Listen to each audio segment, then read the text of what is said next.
Actually scooty দিয়ে একটা ছেলে আসছিল 89 দিক থেকে, সেটা ডিএম ফ্লাইওভারে নামতে চেয়েছিল। তো ফ্লাইওভারের উপরে খুব স্পিডে ছিল বাইকটা।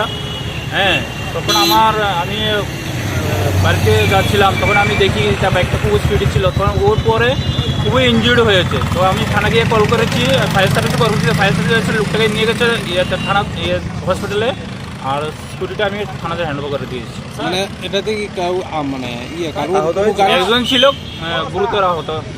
মানে অন্য কোনো গাড়ির সাথে ধাক্কা না না, দেয়নি? কোনো গাড়িতে নেই, সিঙ্গেল। মানে ব্যালেন্স রাখতে পারেনি? ব্যালেন্স খুব স্পিডে ছিল, প্রায় 100 স্পিডে। দুইজন ছিল? একজন ছিল। প্রায়শই দুর্ঘটনা হচ্ছে, এই বিষয়টা আপনারা কিভাবে দেখছেন? অ্যাকচুয়ালি ট্রাফিক দপ্তর এবং ডিস্ট্রিক্ট পুলিশ তো সবসময় দেখে, হ্যাঁ, ট্রাফিক কন্ট্রোল যাতে করানো যায়। কিন্তু কিছু কিছু ক্ষেত্রে ভায়োলেটররা এরকমভাবে ভায়োলেট করে যেটা মানে অসম্ভব হয়ে পড়ছে, মানে সেই স্পিড লিমিটটা কমানোর জন্য। তো কিছু কিছু সময় হয়ে যায়। তো 10টার পর থেকে তো নাকা দুটা বন্ধ থাকে। তারপরে এখন তো 10টা বাজেনি, 9:30 50টা টাইম হয়েছে, কিন্তু ওভার স্পিডের কারণেই অ্যাক্সিডেন্টটা হয়েছে। এই জায়গাটার নাম? ডিএম ফ্লাইওভার ঠিক ফায়ার সার্ভিস উপরেই।